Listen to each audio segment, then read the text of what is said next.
प्रिय छात्रों, आज का विषय है संसार की भाषाएं और उनका वर्गीकरण। संसार में हजारों भाषाएं तथा बोलियां हैं। प्रचलित लोकोक्ति है, 4 कोस पर पानी बदले 8 कोस पर वाणी। अर्थात पानी का स्वाद प्रत्येक चौथे कोस पर कुछ न कुछ बदल जाता है और भाषा 8वें कोस पर कुछ न कुछ परिवर्तित होने लगती है। संसार की भाषाओं का वर्गीकरण कई आधारों पर किया जा सकता है, जिनमें मुख्य वर्गीकृत ये हैं। पहला, महाद्वीप के आधार पर वर्गीकरण किया गया है, जैसे एशियाई भाषाएं, यूरोपीय भाषाएं, अफ्रीकी भाषाएं आदि। दूसरा, देश के आधार पर वर्गीकरण किया गया है, जैसे चीनी भाषाएं, भारतीय भाषाएं, जर्मन भाषाएं आदि। तीसरा, धर्म के आधार पर वर्गीकरण, जैसे हिंदू भाषाएं, मुसलमानी भाषाएं, ईसाई भाषाएं आदि। चौथा, काल के आधार पर वर्गीकरण, जैसे प्राचीन भाषाएं, प्रागैतिहासिक भाषाएं, मध्ययुगीन भाषाएं तथा आधुनिक भाषाएं आदि। पांचवा, प्रभाव के आधार पर वर्गीकरण, जैसे संस्कृत प्रभावित भाषाएं तथा फारसी प्रभावित भाषाएं आदि। सातवां, परिवार के आधार पर, जैसे भारूपी परिवार की भाषाएं, द्रविड़ परिवार की भाषाएं, एकाक्षर परिवार की भाषाएं। तो भाषाओं की आकृति के आधार पर वर्गीकरण। लेकिन डॉक्टर भोलानाथ तिवारी ने उपर्युक्त 7 आधारों में भाषा विज्ञान की दृष्टि से मात्र 3 आधारों पर किए गए वर्गीकरण को ही स्वीकार किया है। ये हैं भाषाओं के आकृति के आधार पर वर्गीकरण, वर्गीकरण के आधार पर, परिवार के आधार पर वर्गीकरण तथा प्रभाव के आधार पर वर्गीकरण। इनमें भी प्रभाव के आधार पर किए गए वर्गीकरण को डॉक्टर तिवारी ने इसे अभी तक शैशवावस्था में ही माना है। शेष 2 वर्गीकरण आकृति मूलक अर्थात आकृति या रचना के आधार पर और पारिवारिक अर्थात परिवार के आधार पर नाम से अभिहित किए जाते हैं। संबंध तत्व या पद रचना का संबंध व्याकरण या भाषा की रूप रचना से है। इसलिए संबंध तत्व, पद रचना या व्याकरणिक समानता पर आधारित वर्गीकरण आकृति मूलक या रूपात्मक कहलाता है। इसे व्याकरणिक वर्गीकरण या रचनात्मक वर्गीकरण भी कहा जा सकता है। जबकि पारिवारिक में अर्थ तत्व की समानता पर भी ध्यान दिया जाता है, जिस कारण पारिवारिक वर्गीकरण को वंशानुक्रमिक, कुलात्मक या ऐतिहासिक वर्गीकरण भी कहा जाता है। पहला, आकृति मूलक वर्गीकरण। आचार्य देवेंद्र नाथ शर्मा महोदय अनुसारेण आकृति मूलकमेव वर्गीकरणम रूपात्मकम वर्गीकरणम रचनात्मकम वर्गीकरणम अथवा पदात्मकम वर्गीकरणमित्यभिधीयते। आकृति रूप शब्दों अभिन्न अर्थ कौ स्तः। डॉक्टर मंगलदेव शास्त्री शब्दानाम आकृति दृष्ट्या भाषानां वर्ग त्रयम् कारयेत्। प्रथमः अयोगात्मको वर्गः, द्वितीय योगात्मको वर्गः, तृतीया विभक्तियुक्तो वर्गश्च। डॉक्टर श्याम सुंदर दासः पौट महोदयश्च वर्ग चतुष्टयं कृतवन्तु भाषानां, किन्तु प्रायेण अधिका भाषा विज्ञानविदो भाषानां भेदद्वयमेव स्वीकुर्वन्ति, अयोगात्मिका भाषा एवं योगात्मिका भाषाश्च।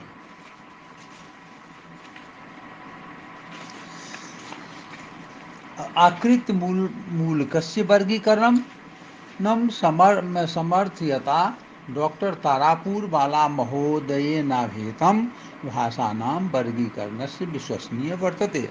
डॉक्टर श्याम सुंदर महोदय अनुसारेण तु वाक्यानां शब्दानाश्च प्रकृते सम्यक विवेचनायै भाषानाम् आकृतिमूलकम् अथवा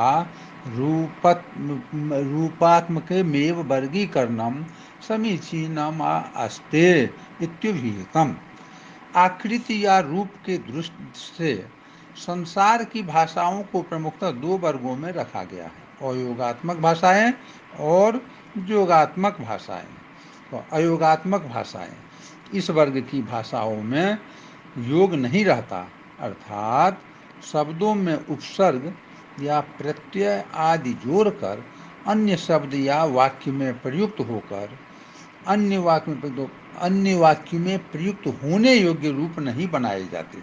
जैसे कि संस्कृत में राम में एन प्रत्यय जोड़कर रामेन बनाया जाता है। इसी तरह हिंदी में मुझे दो वाक्य में प्रयोग करने के लिए मैं में कुछ जोड़ घटाकर मुझे बनाना पड़ता है, परंतु अयोगात्मक भाषाओं में इस प्रकार के योग की आवश्यकता नहीं पड़ती। वाक्य में स्थान के अनुसार शब्दों का अर्थ लगा लिया जाता है, इसलिए इन भाषाओं को स्थान प्रधान भी कहते हैं। प्रसिद्ध भाषाविद डॉक्टर भोलानाथ तिवारी महोदयो लिखत आकृतिमूलकस्य वर्गीकरणस्य तात्विकी व्यावहारिकी वा कापि उपयोगिता नास्ति। अत एवेदानी भाषाया अध्ययने इयं नाद्रियते। केचन जनाः यत् कथयन्त आकृतिमूलकेन वर्गीकरणेन द्वारा भाषानाम् आकृति विषये ज्ञानं जायते इति व्यर्थमेव सूक्ष्ममीक्षिकाया कृते विचारे सत्ज्ञायते यत् सर्वासां भाषाणां स्वकीया विशेषता पृथक पृथक भवतीति। सत्ये कृते अनेकधा विभागो भाषाया वास्तविकस्या कारस्य ज्ञान संभवमेव। अयोगात्मक भाषा के अंतर्गत चीनी भाषा, सूडानी भाषा, अफ्रीका की सूडानी भाषा, बर्मी, श्यामी, तिब्बती आदि भाषाएं हैं। योगात्मक भाषाएं, योगात्मक भाषाओं में संबंध तत्व और अर्थ तत्व दोनों में योग हो जाता है, अर्थात वे मिले जुले रहते हैं। संस्कृत का एक वाक्य रामः हस्तेन धनम ददाति, अर्थात राम हाथ से धन देता है। इसमें राम अर्थ तत्व और अह संबंध तत्व और हस्त अर्थ तत्व और एन संबंध तत्व, धन अर्थ तत्व, अम संबंध तत्व तथा दा देना अर्थ तत्व, ती संबंध तत्व मिले हैं, या इन अर्थ तत्वों और संबंध तत्वों में योग है। इस योग के कारण ही ये भाषाएं योगात्मक कही जाती है। संसार की अधिकांश भाषाएं योगात्मक माना गया है। योगात्मक भाषाओं को योग की प्रकृति के आधार पर 3 वर्गों में विभक्त किया गया है: प्रश्लिष्ट योगात्मक, अश्लिष्ट योगात्मक एवं श्लिष्ट योगात्मक। प्रश्लिष्ट योगात्मक भाषाएं, इसमें संबंध तत्व तथा अर्थ तत्व का योग इतना मिश्रित रहता है कि उन्हें अलग अलग न तो पहचाना जा सकता है और न एक को दूसरे से पृथक किया जा सकता है। जैसे संस्कृत ऋतु से आर्तव या शिशु से शैशव, एक में योग पूर्ण रहता है और दूसरे में आंशिक या अपूर्ण। ग्रीनलैंड तथा अमेरिका के मूल निवासियों की भाषा भी इसी के अंतर्गत आते हैं।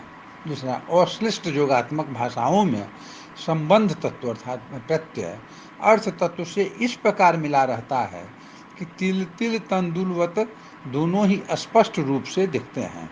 इसे भी अनेक वर्गों में विभाजित किया जा सकता है: पूर्ण योगात्मक या पुरः प्रत्यय प्रधान, मध्य योगात्मक या अंतः प्रत्यय प्रधान, पूर्वांत योगात्मक, अन्य योगात्मक, आंशिक योगात्मक या इखत प्रत्यय प्रधान। कुछ भाषाएं सर्व योगात्मक या सर्व प्रत्यय प्रधान भी है, जिनमें आदि, मध्य, अंत तीनों प्रकार के योग हैं। मलायन भाषाएं इसी वर्ग में आते हैं।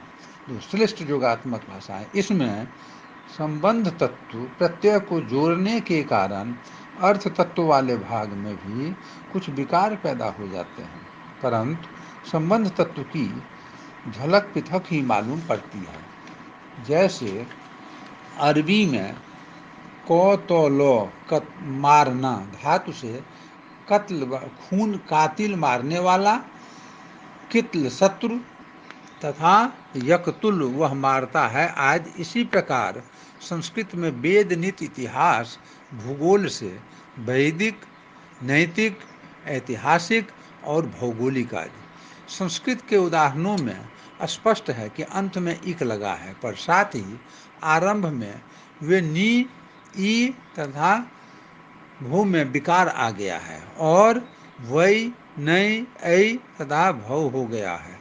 सामी, हामी और भारोपीय परिवार की भाषाएं इसी परिवार के अंतर्गत आते हैं। इस वर्ग की भाषाएं संसार में सबसे अधिक उन्नत व विकसित है। इसके भी दो उपवर्ग किए गए हैं, को अंतर्मुखी और बहिर्मुखी। यद्यपि डॉक्टर भोलानाथ तिवारी के अनुसार यह विभाजन बहुत समीचीन नहीं है और न पूर्णतया लागू ही होता है, किंतु आंशिक रूप से इसकी सत्यता अस्वीकार नहीं की जा सकती। अंतर्मुखी श्लिष्ट इस वर्ग की भाषाओं में जोड़े हुए भाग अर्थात मूल अर्थ तत्व के बीच में बिल्कुल घुल मिल जाते हैं। सेमेटिक और हेमेटिक कुल की भाषाएं अंतर्मुखी श्लिष्ट के अंतर्गत ही आते हैं। उदाहरणार्थ अरबी भाषा को देखा जा सकता है।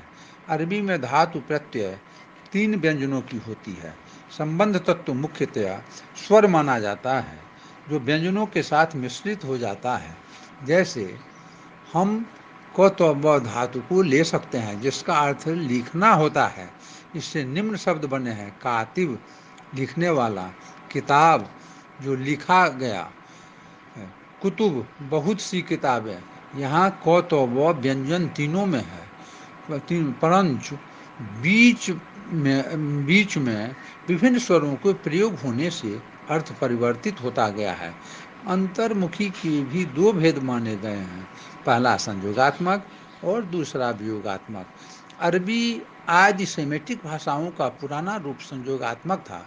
शब्दों में पृथक से सहायक संबंध तत्व उपयोग करने की आवश्यकता नहीं थी, जबकि वियोगात्मक भाषाओं में शब्द साधारणतया बनते तो उसी प्रकार है, परंतु वाक्य की दृष्टि वियोगात्मकता आ गई है, क्योंकि सहायक शब्दों की आवश्यकता पड़ती है। परवर्ती हिब्रू भाषा में यह बात विशेष रूप से देखने को मिलती है। बहिर्मुखी श्लिष्ट इसमें भाषाओं के अंतर्गत जोड़े गए भाग मुख्यतः मूल भाग अर्थ तत्व के बाद आते हैं। जैसे संस्कृत में गम धातु से गच्छ जो ओ जो और अंत गच्छन्त जाते हैं। भारतीय परिवार की भाषाएं इसी विभाग के तहत आती है। इसके भी 2 भेद किए जा सकते हैं, संयोगात्मक और वियोगात्मक। संयोगात्मक इसके अंतर्गत भारोपीय परिवार की पुरानी भाषाएं ग्रीक, लैट्रिन, संस्कृत, अवेस्ता आदि हैं। इसमें सहायक क्रिया तथा परसर्ग आदि की आवश्यकता नहीं होती है, शब्दों में ही संबंध तत्व लगा रहता था। उदाहरणार्थ संस्कृत में सह पठति वह पढ़ता है, जबकि वियोगात्मक के अंतर्गत भारोपीय परिवार की अधिकांश भाषाएं आज आती है। अंग्रेजी, हिंदी, बंगला आदि वियोगात्मक भाषाएं हैं। कुछ विद्वानों ने आकृति की दृष्टि से भाषाओं को 3 वर्गों में रखा है: योगात्मक, अयोगात्मक तथा विभक्ति युक्त। यह बात अवश्य है कि तत्वतः विभक्ति युक्त वर्ग योगात्मक में ही समाहित हो जाता है। इसमें प्रकृति, अर्थ तत्व और प्रत्यय संबंध तत्व का योग होता है। कुछ अन्य विद्वानों ने भाषा की आकृति के आधार 4 वर्ग किया है: पहला व्यास प्रधान, दूसरा समास प्रधान, तीसरा प्रत्यय प्रधान तथा चौथा विभक्ति प्रधान।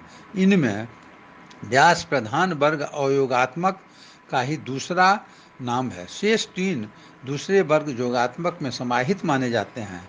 निष्कर्षतः हम कह सकते हैं कि तात्विक दृष्टि से भाषा के केवल 2 ही आकृतिमूलक वर्ग बन सकते हैं, अन्य समस्त किसी न किसी रूप में उन्हीं के अंतर्गत माने जा सकते हैं। यह बात अवश्य है कि व्यावहारिक दृष्टि से 1 दर्जन से भी अधिक वर्गीकरण किए जा सकते हैं।